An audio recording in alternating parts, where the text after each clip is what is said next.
Chacune des étapes de mon histoire s'associe à un moment précis, insignifiant ou macroscopique dans la grande marche des choses.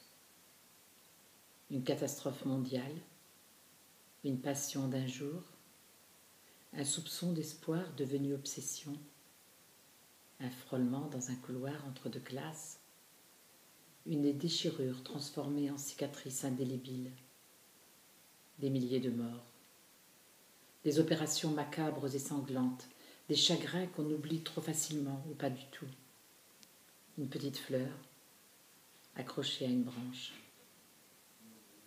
Si je raconte mon histoire, je ne peux qu'entortiller le temps, le bousculer comme une chimère dont je refuse de suivre les contraintes.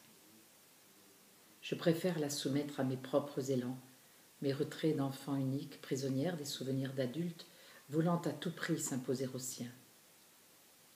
La première absence, celle qui enfantera tous les sortilèges, qui définira mes envies et mes exigences, m'affubla de couleurs et d'odeurs dont je ne peux me défaire.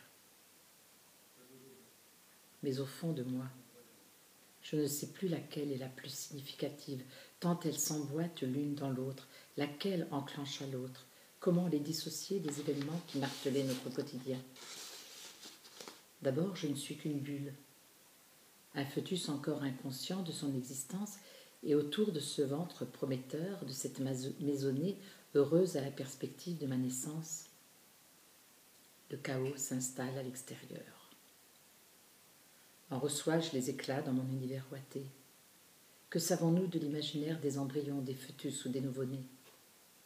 À l'intérieur, 3 femmes m'entourent de caresses et de câlineries. À l'extérieur, un pays s'enflamme. Que me reste-t-il de cette période? Un lieu a pris logement dans ma mémoire. Titanien, il résonne avec sa pile de cadavres encore sanguinolents, avec des bruits de machettes sur des os mis à nu, avec une charge d'horreur qui palpite et tressaute jusqu'à moi, des cris, des plaintes étouffées, la peur de s'y retrouver, l'angoisse d'associer le nom d'un ami, d'un parent à ce point sur la carte.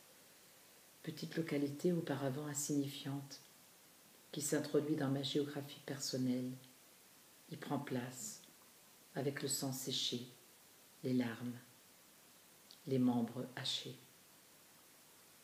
Je ne peux pas l'ignorer. J'ai souvenance aussi de ce mot, embargo. Je ne peux le remplacer par aucun autre, tant il a pris chair en moi dans les 2 premières années de ma vie, avec son odeur d'essence impossible à trouver, de denrées encore plus rares, de pesanteur et d'obscurité, de bruit d'armes et de couvre-feu. Une atmosphère de couches sales, de poudre de talc, de bonheur et de malheurs entremêlés.